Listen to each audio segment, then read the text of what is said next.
Welcome back. We are joined by a new guest on the couch, and another of the 1980 Premiership players been kind enough to come down and help sign a few cards for the people who are in tonight. And could you please, mate, welcome Terry Smith.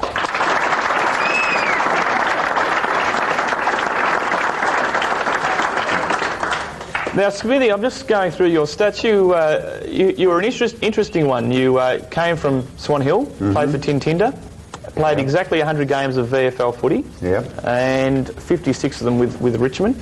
Had a couple of years at St Kilda, and you came back, is that right? Came back, yes, 86 I think, 86 for a couple of years. Okay, and then actually got into coaching yourself. Yeah, which was good fun. Took about 10 years off your life, I think. Where was that at? I coached Oakley in the VFA for 3 or 4 years, and I think we won the Wooden Spoon for 3 years, or 4 years, so, you know, it was a tough time. They folded not long after I left, and I know I was speaking to you before about coaching, and yeah, it's a tough road when you... But I went to Clayton after that, which is a Eastern District side, and we won a flag, which makes it worthwhile, so... but it's not something I'd rush out to do again, I don't think. Well, now that you've had the taste of coaching, how much is it the coach's planning, and how much is it the club structure, and how much is it the player's ability? Well, I think the most important thing is your club. You know, I think Michael would say the same, that, you know, we come back to Richmond, it was, at the time I was at Richmond, it was just a very, very good club, and all the guys were mixed well.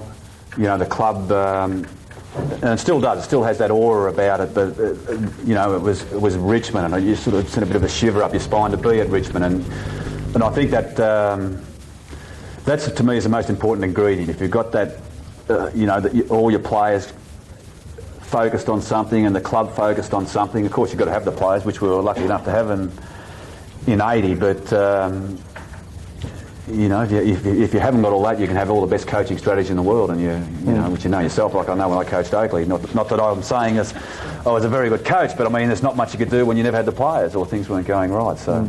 And what about Smithy as a player, Roach? Was he one of those blokes you'd love to have on your side? Oh, very much so. No, Smithy was hard at it, a very, very good player. You know, Tony Jewell used to love putting Brutus in the middle and getting the ball out of there. And he was certainly somebody I wouldn't like to have played against. I know when it went down to St Kilda, I hoped Smithy wouldn't come down to full forward or down that area and give me a touch along. But no, he was very hard at the footy and very, very tough, and he was a fantastic player for Richmond Footy Club. Well, TJ must have been a pretty big fan of yours, because it was at that time when he went to St Kilda when you went over, was it? Yeah. Was that pretty much the deal there? He went and dragged you with him? Yeah, you know, I did have a lot of respect for Tony, and you know, I suppose you look back to now, I could have went to Essendon at the same time. I had the choice between Essendon and St Kilda, and I think I went to St Kilda and played in about 40 losing games out of 56, and Essendon won 3 flags or something. So that was a pretty good choice. But, yeah, good move. Yeah, it was. But it was, you know, I did have a lot of respect, and still do have a lot of respect for Tony, and you know, that's the things you do, and you know, I can't say I really had a ball at St Kilda, but you know, they're the things you do. So. Yeah. And what about today's game? 21 years on from you playing in a premiership, where's it going, the game? We hear a lot about boring football, and it's a little bit, some people have used the term soft compared to when you were playing, and I know that wasn't how you played yourself. Is it going in the right direction?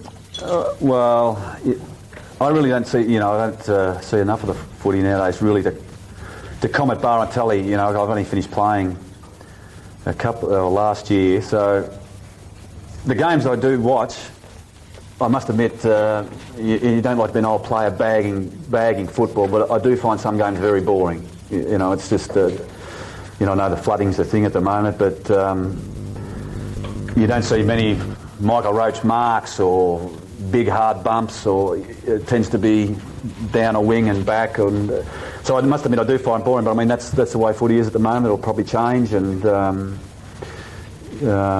sure everybody here still loves going watching the Tigers win yesterday. Well, I think if we look at our game on the weekend, Big Otto did take a couple of big grabs. So, you know, I think we still have got a couple of people up our sleeve at Tigerland who can do that. Now, you've just mentioned you just finished playing. Are you the last of the 80 crew is still going around? Or I know you finished this year, but... Royal, I just spoke to Jimmy Jess not long ago, and the ghost reckons he's going to pull the boots back up again. He's 40, I'd say he'd be 45, 46, and he went to training the other night. He just retired, he'd been playing with Avoca with Smitty, and Smitty's retired and Ghost was retired, so I reckon Smitty might make a comeback too. But, no, the Ghost reckons he's going to play again. He reckons he can still do it at 46. So. Well, I remember the buzz was because he has played for a couple of clubs up in the country, hasn't he, since he finished here? But he always kept himself very fit, and he was just had one of those physiques where he could just run and jump, and he was still doing it as a late 30, early 40s. No, that's right. More malingering and jumping. Yeah, that's right. Kicking goals. I went to a couple of finals, and I'd say it's lurking it. He lurks. He doesn't run very much, but he reads the game very well, and he's still wiry and as tough as nails. So whether Jimmy or Terry make a comeback, we'll wait and see. But well, I think the big appeal for the Ghost initially was to play with his boy Matt. That's correct. Yeah. And Matt sort of got his senior debut, and the Ghost just kept going, kept rolling along. Now, do you, as a proud dad, do you see the likes of Richo and Berkey and Joel Bowden and these guys playing the last few years? Do you is that something which you'd like to see your boys happen, or if it happens, it happens? And yeah, if it happens, it happens. I think they love their footy, and I love going along, and wife and myself, taxiing them to and from their training and their footy games. But look, if it happens, it happens. It'd be great if they were good enough to play with Richmond, but we'll wait and see. And Terry, have you just finally, have you been down at the club often since your days here? No, not really. That's what I was saying. So I've been playing or coaching right up until I had last year off. So and that's what I said. I haven't seen much football. I've been to a couple of games with Roach and Ghost and whatever for a bit of a look and a quiet drink, but now everything's finished and I'll get a bit of time myself. I wouldn't mind getting down and seeing a few more games. And yep, fantastic.